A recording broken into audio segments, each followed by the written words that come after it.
they've been on Earth for millions of years. Crocodiles.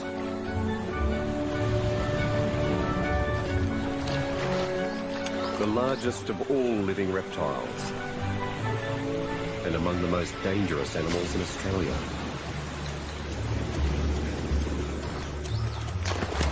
Superbly adapted to aquatic life, crocodiles are formidable predators. With skull-crushing jaws and lightning speed.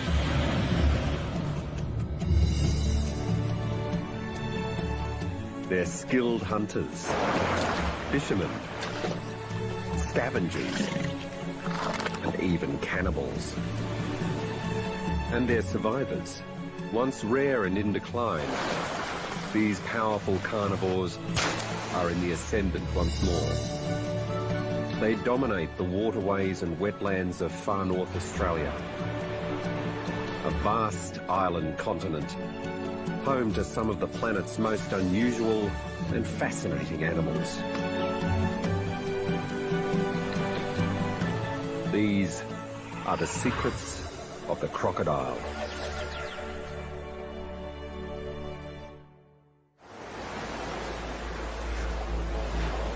Far north Australia. The climate is tropical and features some of the most exotic landscapes in the country.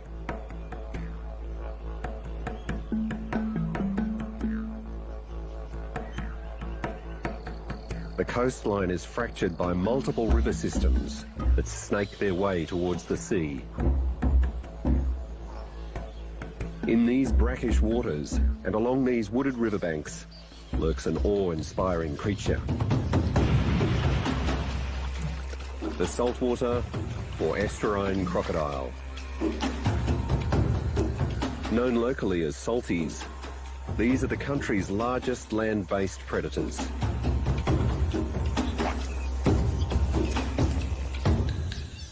Freshwater crocs also live here. They have narrower snouts, better suited to catching the aquatic life they eat.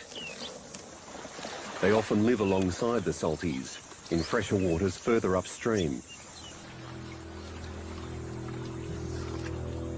These amphibious reptiles are everywhere. Whether they're visible or not, if there's water in this part of Australia, crocs are there. Solitary and extremely aggressive. In rivers and creeks, mangrove swamps, waterholes, even the open sea.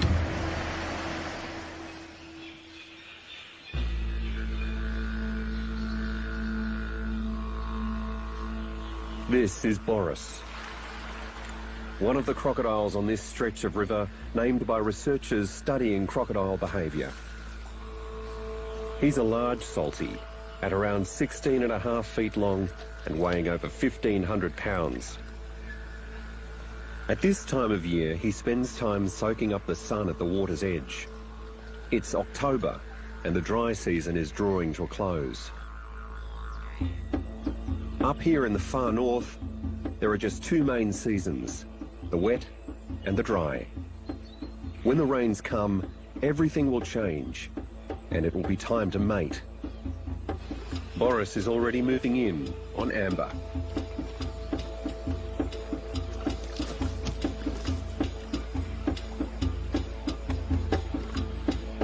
At just under 10 feet, she's one of the largest females around.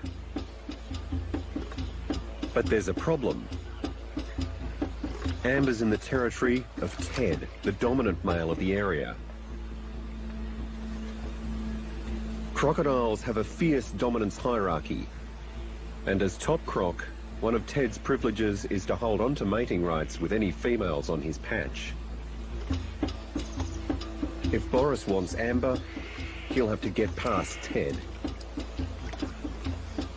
Dominance is partially based on size, and at 17 feet long and weighing nearly 1,800 pounds, Ted is the largest croc on this stretch of river. Most males are between 10 and 16 feet, but salties have been known to grow as long as 21 feet and weigh in at over 2,800 pounds.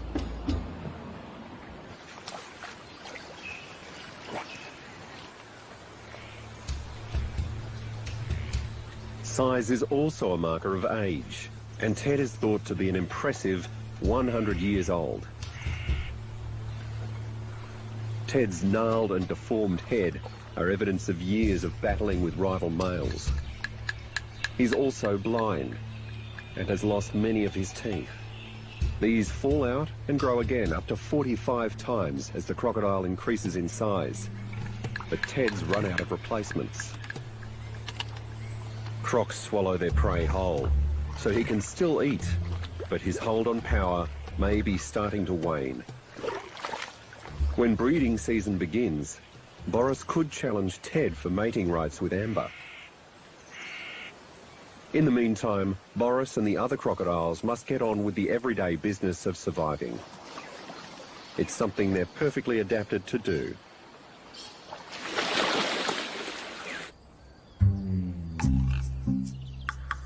Crocodiles were here long before the dinosaurs and have outlived them by millions of years. Crocodile fossils have been found dating as far back as 200 million years.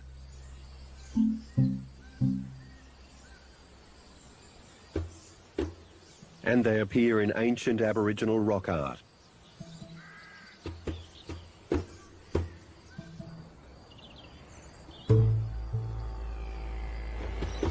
Salties are found in parts of Southeast Asia and New Guinea too. In other parts of the world, their numbers are threatened. But they've been protected in Australia since the 1970s, which has led to a huge surge in their numbers. It's thought that the saltwater crocodile population now stands at between 150 and 200,000.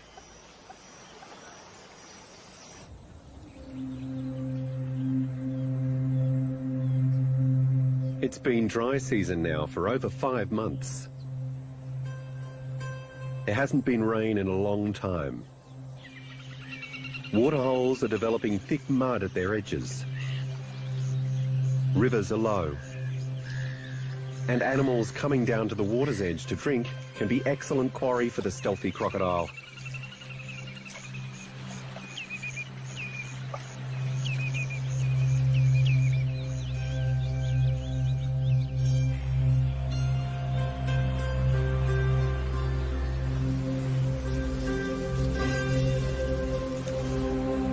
Salties are hyper-carnivores, meaning their diet is more than 70% meat.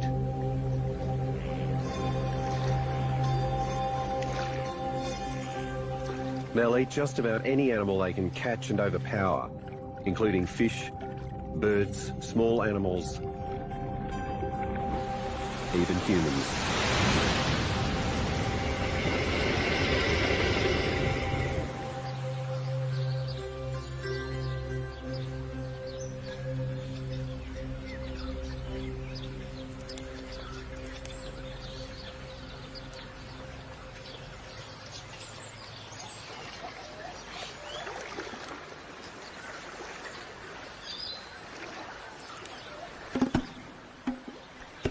Like all estuarine crocodiles, Boris is mostly nocturnal.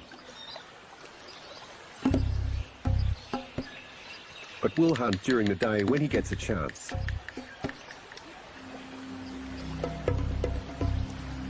He gets into position along the riverbank to watch for anything that comes within striking distance.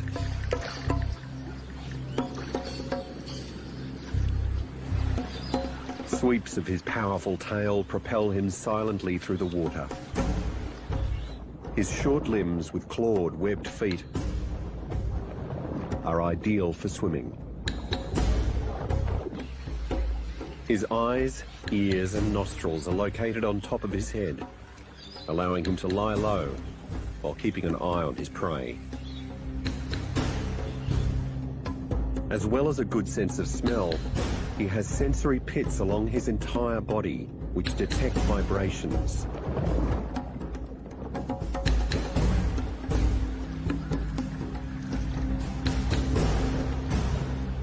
Boris senses movement.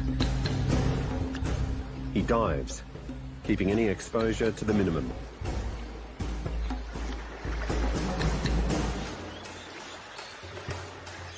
When Boris is underwater, his scales, known as osteoderms, create a low-pressure system around him, resulting in a countercurrent around his body. The water surface won't ripple as he swims up to his prey. He's invisible. The little moorhen in the reed beds is oblivious to his presence.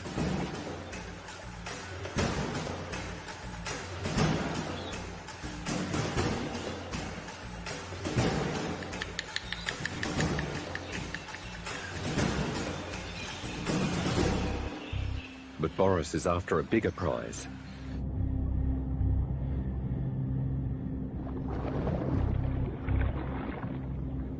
He moves on silently.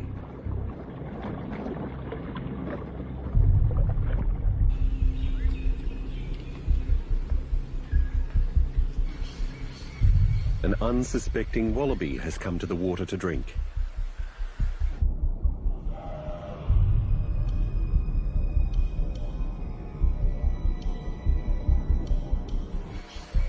Unaware of what may lurk nearby.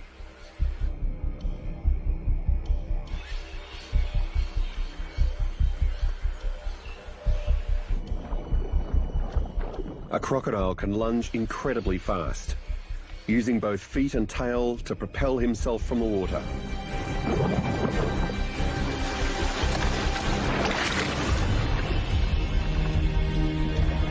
Boris clamps the wallaby with his long, powerful jaws.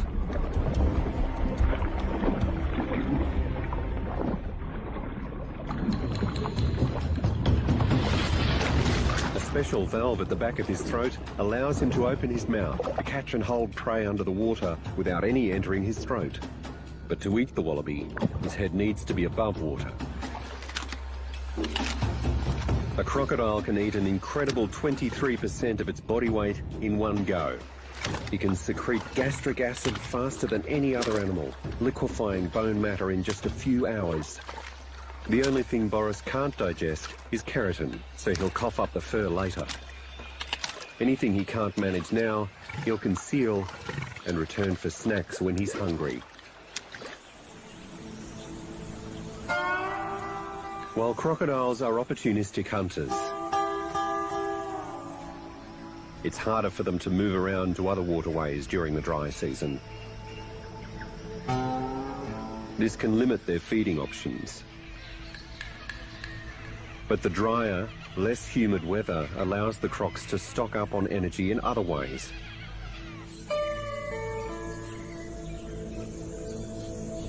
From the sun.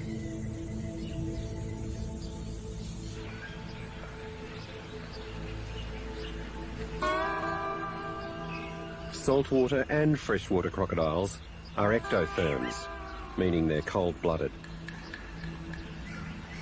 Unlike humans and other mammals, they're unable to internally regulate their body temperature. To keep warm, they need to sunbathe. They stay very still, and their metabolism shuts right down to conserve energy, whilst they absorb the sun's warmth.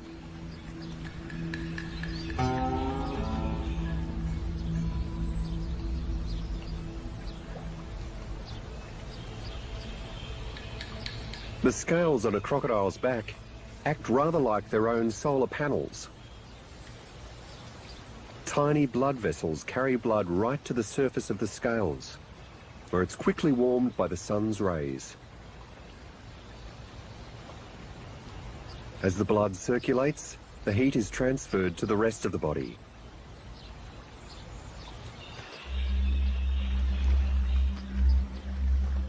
This regular need for warmth explains why crocodiles are only suited to living in the tropics.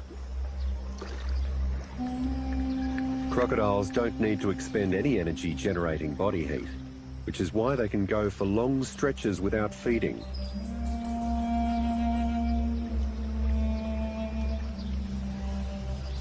Basking to absorb heat takes up at least a few hours of each day, depending on the weather.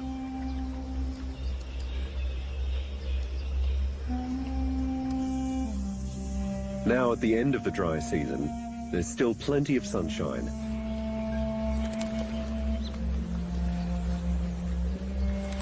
Crocodiles often like to sunbathe with their mouths open.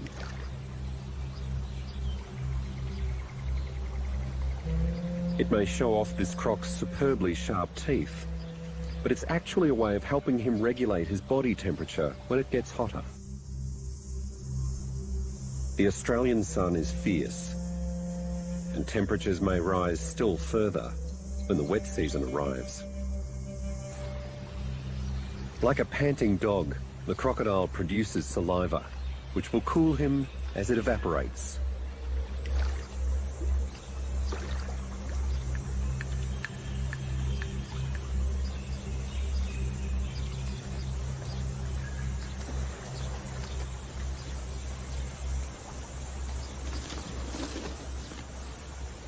But if his temperature rises above 95 degrees Fahrenheit, he'll shoot back into the cool of the water.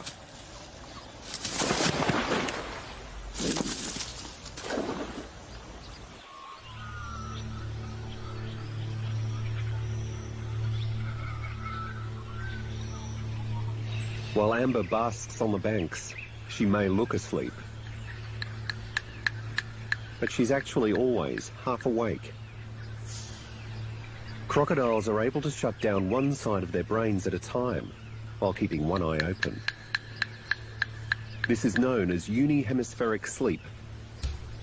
Scientists have discovered that crocodiles can deploy unilateral eye closure while dozing, enabling them to keep one eye out for potential threats or prey at all times. Crocodiles also have 3 eyelids, 2 ordinary ones made of keratin, and a third underneath which covers the eye sideways, called the nictitating membrane. This acts as a protective layer against detritus while underwater.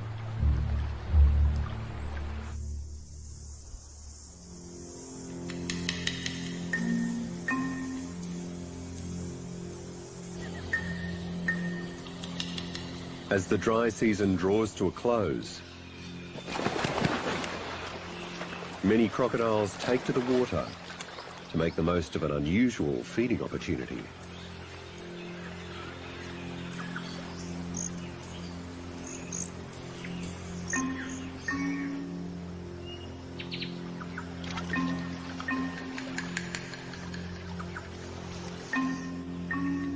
The East Alligator River in the Northern Territory. It's 99 miles long and, despite its name, is full of crocodiles. 50 miles from the river's mouth is a causeway known as Cahill's Crossing. It's in Kakadu National Park, a popular tourist destination.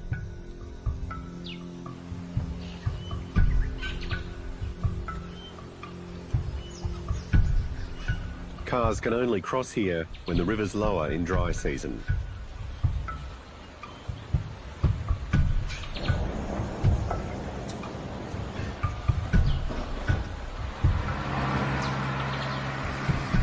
But at the end of the season, that changes.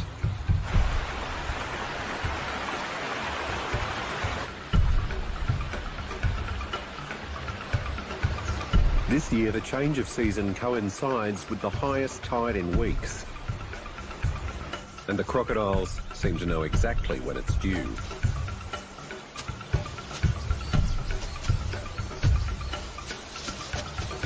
As the waters start rising, Boris, Amber, and numerous other crocodiles begin to appear.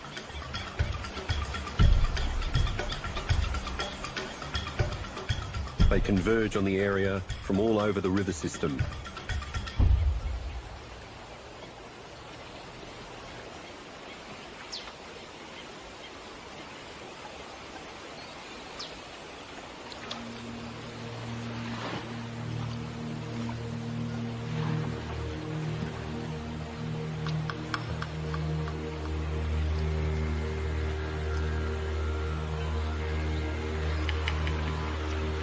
It's not known precisely what triggers the crocs to arrive at the same time.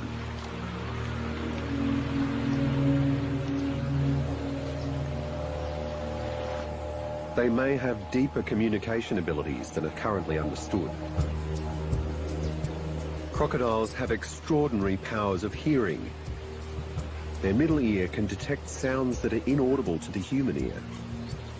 In between either side of their cranial plate and ears is a small muscular flap, which allows them to navigate magnetically, like birds.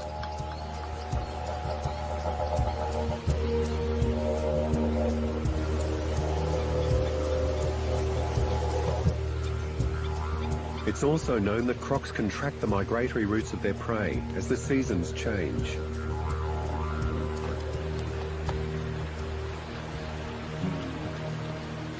The causeway usually prevents fish from migrating upstream.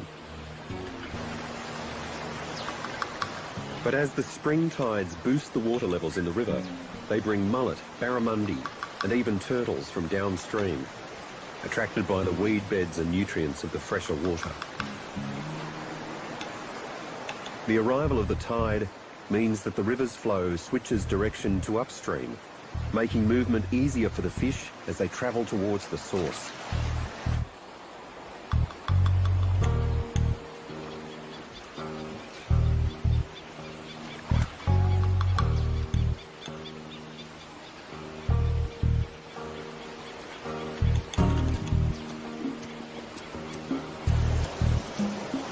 As the water levels steadily rise, the crossing is still used by road traffic.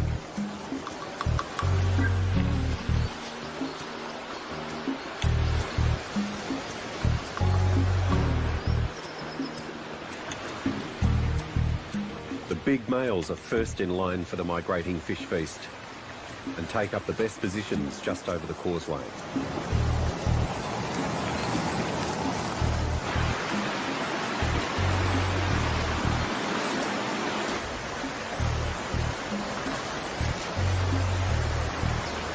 One of the largest crocodiles here, a 14-foot male named Nigel, has been fitted with a GPS tracking device by scientists following his movements.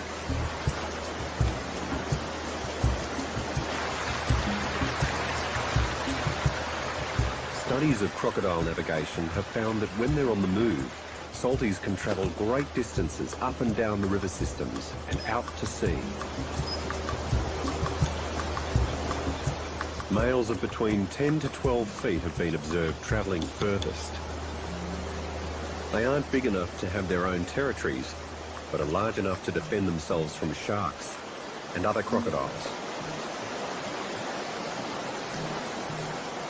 Nigel has been tracked travelling 75 miles down the East Alligator River, into the sea and back up another river.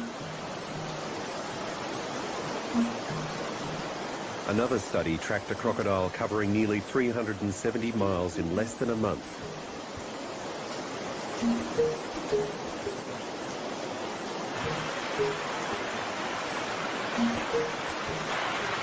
As the waters begin to engulf the causeway, motorists keen to make the crossing take greater risks.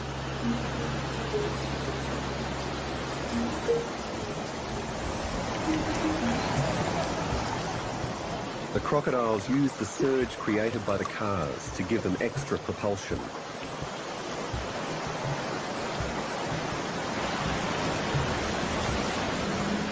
Local police advise drivers to always give way to crocodiles. Salties may not actively hunt humans, but if one crosses their path, they're more than happy to take the opportunity. During the 1980s, a crocodile knocked a car off the crossing with its tail. And a fisherman was also taken by a crocodile here when he fell into the water. Over the past 45 years in Australia, there have been 99 crocodile attacks, 27 of them fatal.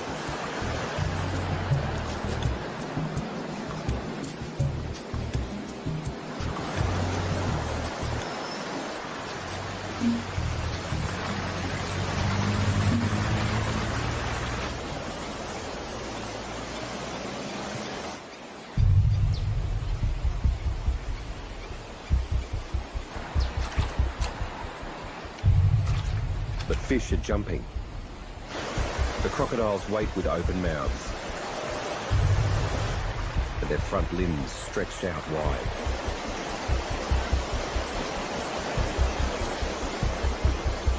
It's a technique known as cross-posture fishing.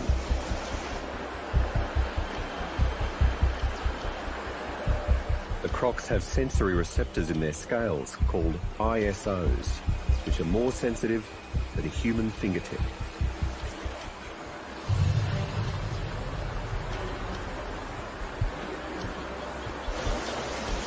Scientists believe that by holding their arms wide, the crocodiles create an arc with the receptors located around their jaws. This increases their ability to determine any movement around them. And as more and more fish cross the causeway, the better the opportunities for feasting. There are as many as 40 crocodiles at the crossing now. What makes this event so extraordinary is that it's the only time of year when big males like Boris will tolerate one another in such close proximity. Some experts believe the crocodiles may be cooperating, working together in close line formations to herd schools of fish so they can all feed. The blockade effect of the crocodiles makes it harder for the fish to get through.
Further upstream, any fish that have made it past the big males come up against a second line of hungry jaws. Females like Amber and the smaller males wait at a slight distance from the frontline feeders.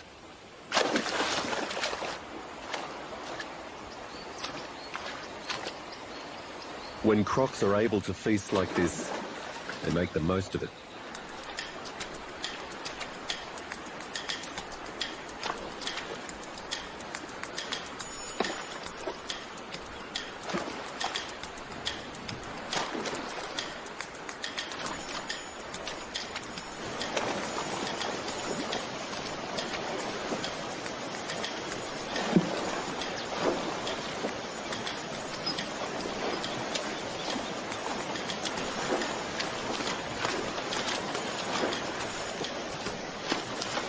This meal can last them some time, and they may even store fish under rocks to eat later.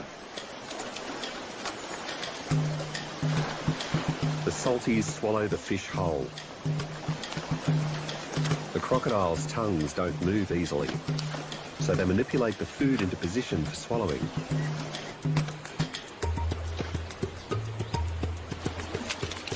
But if a fish isn't pointing head first, the scales can get stuck in their throats.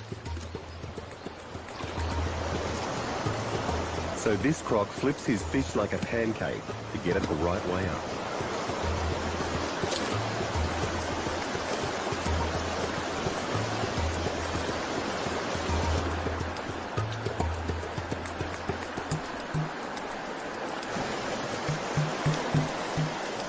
But sometimes a misjudged throw lets the fish make a lucky escape.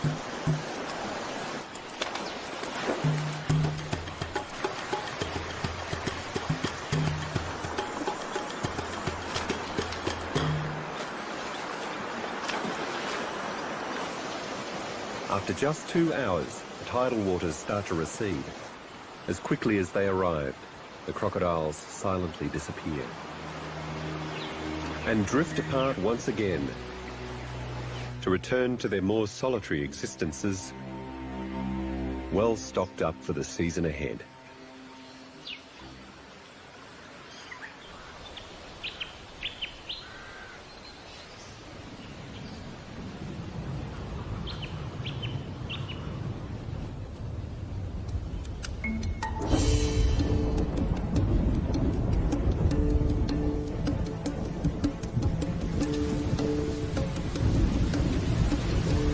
Wet season finally arrives. Humidity goes up. Storms erupt. And heavy rain falls in blasting showers. 90% of the entire annual rainfall will occur in the next 4 months.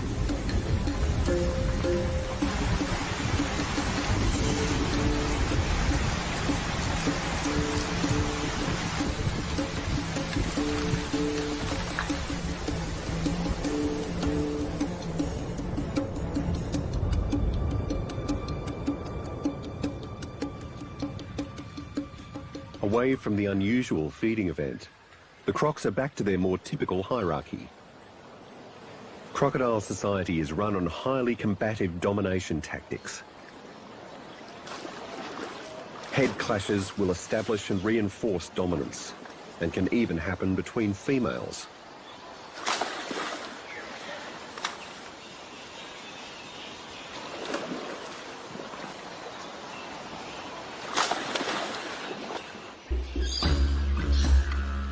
Wet season means that the time is approaching for the crocodiles to mate. Ted may be old, but he's still the dominant crocodile here. Keeping his grip on the top spot is vital, as it means more chances to breed. As temperatures rise, intense courtship begins. A challenge for Boris, who has his sights set on Amber. Boris needs to broach Ted's territorial dominance to get her. For crocodiles, body posture is a key means of communication. Boris approaches Amber. She raises her head, a sign of submission. These are the first overtures in crocodile courtship.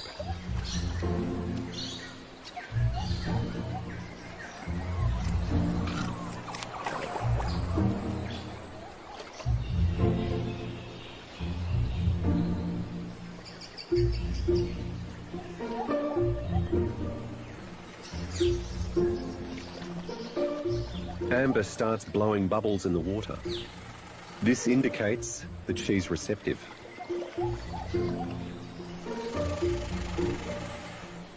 She makes encouraging noises with chirpy rasps from her nostrils. Boris starts to circle her, the next move in the ritual.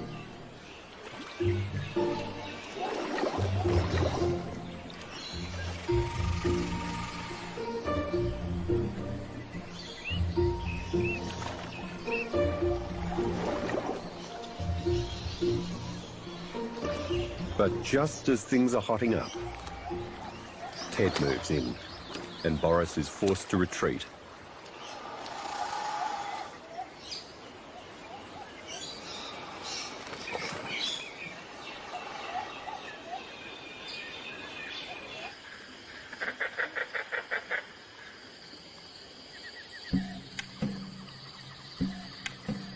But Boris hasn't given up. Later that night, he uses the cover of darkness to continue wooing Amber, giving out deep, rasping noises of his own.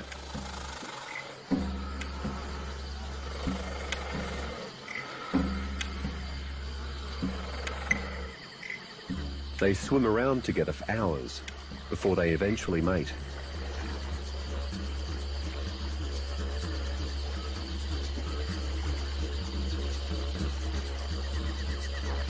Copulation can last up to 15 minutes and takes place while fully submerged.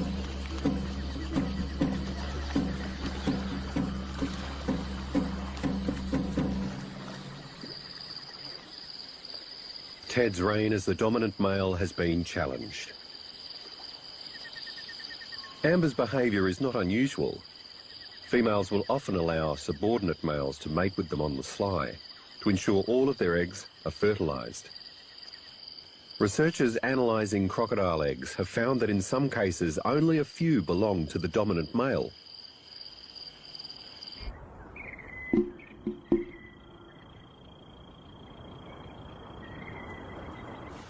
The next day, Ted's regime is threatened once more when large male Chopper makes his way into his territory.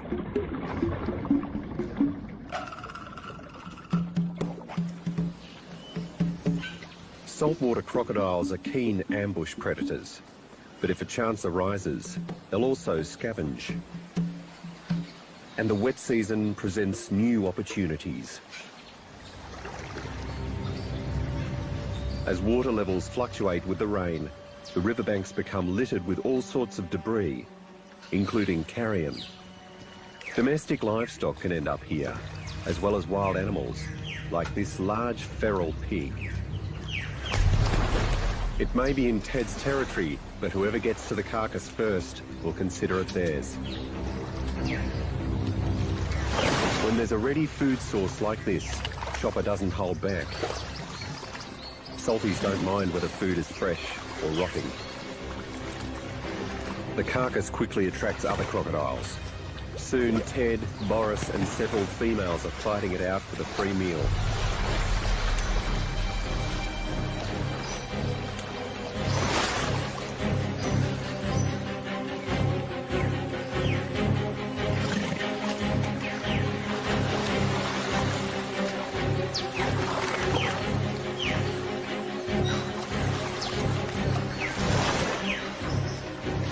Chopper keeps trying to oust Boris and Ted by smashing down onto their snouts.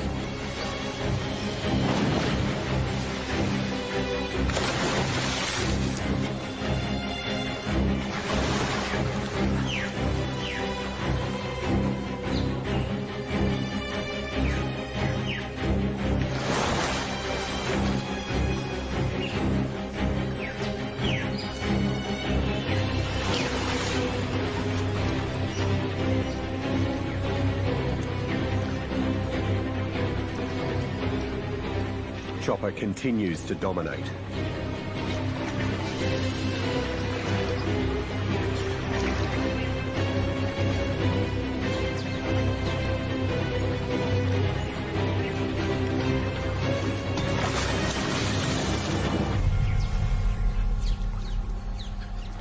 He fights off the others and sticks close to the carcass, hissing.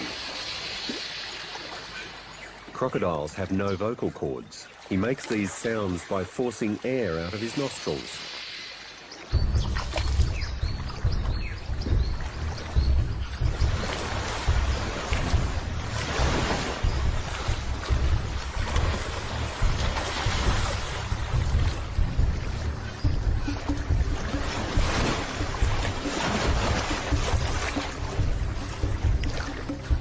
A study of the salties' bite found that theirs is the strongest of any creature in the world.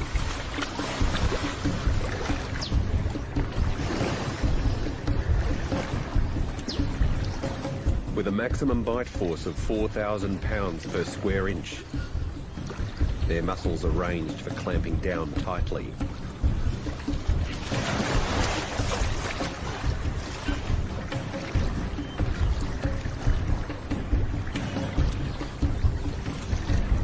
Once Chopper gets close enough to get his teeth around part of the pig, he needs to find a way of taking bites from it.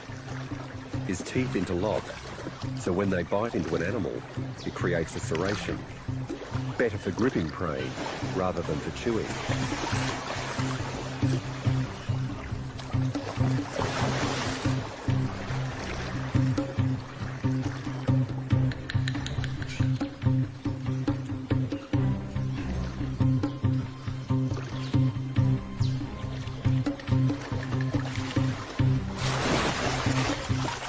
To shear meat off, he needs to shake.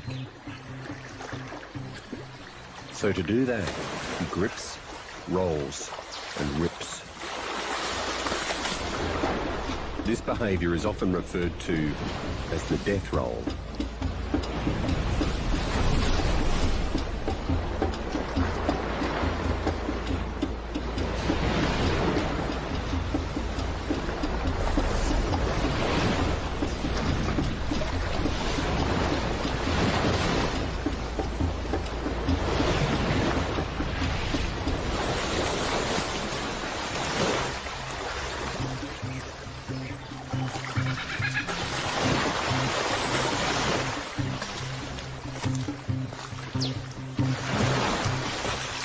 A dominant male will let the females feed and chase away the smaller males.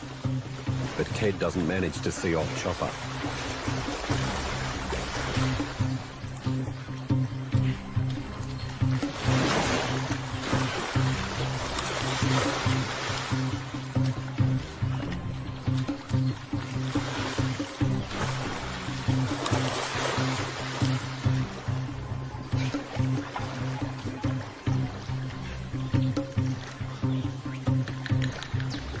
Chopper manages to drag most of the carcass away.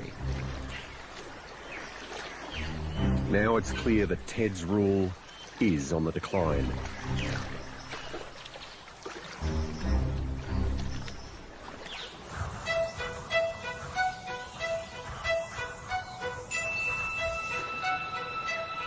It's December.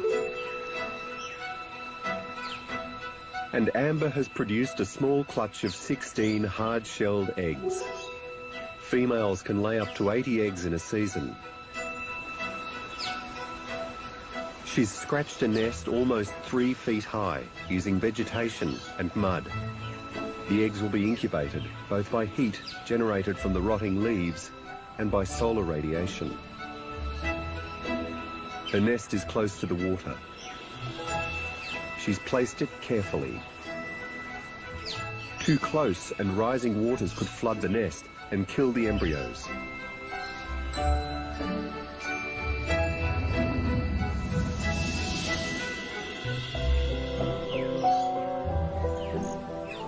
Amber will stay here day and night for the 3 months it takes for the eggs to hatch.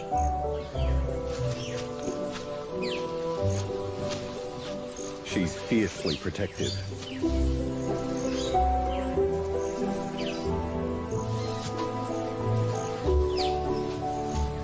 She'll react aggressively to defend her eggs against would-be predators like wild dogs, lizards, or feral pigs, as well as other crocodiles.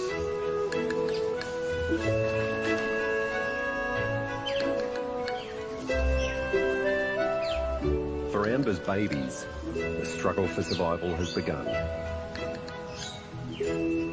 The exact timing of hatching will depend on an optimal temperature of 87 to 89 degrees. Any higher or lower, and the hatchlings could be deformed or die. It's estimated that up to 75% of eggs laid in a season won't hatch at all.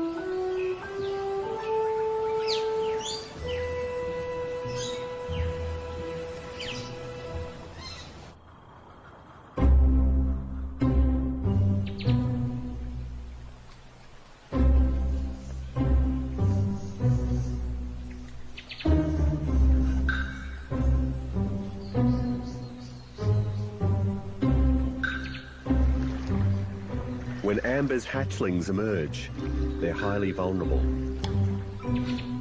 Baby crocodiles are only 10 to 12 inches long at hatching, an easily edible snack for many predators.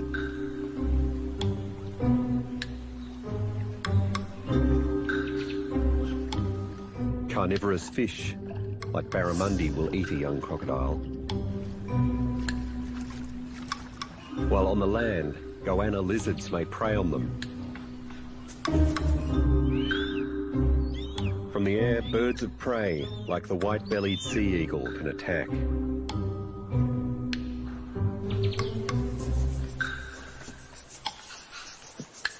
Crocodile mothers protect their young during the first months of life. But as the young salty grows, an even greater threat will come from his own species.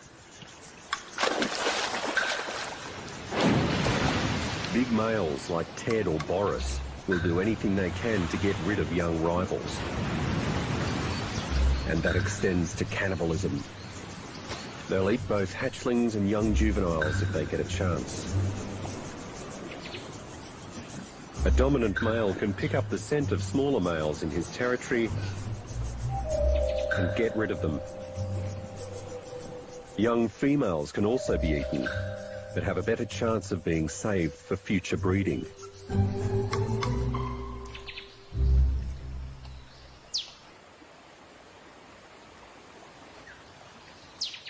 It's thought that only 1% of male hatchlings make it to adulthood. So the odds are that only 1 or 2 of Amber's hatchlings may reach maturity.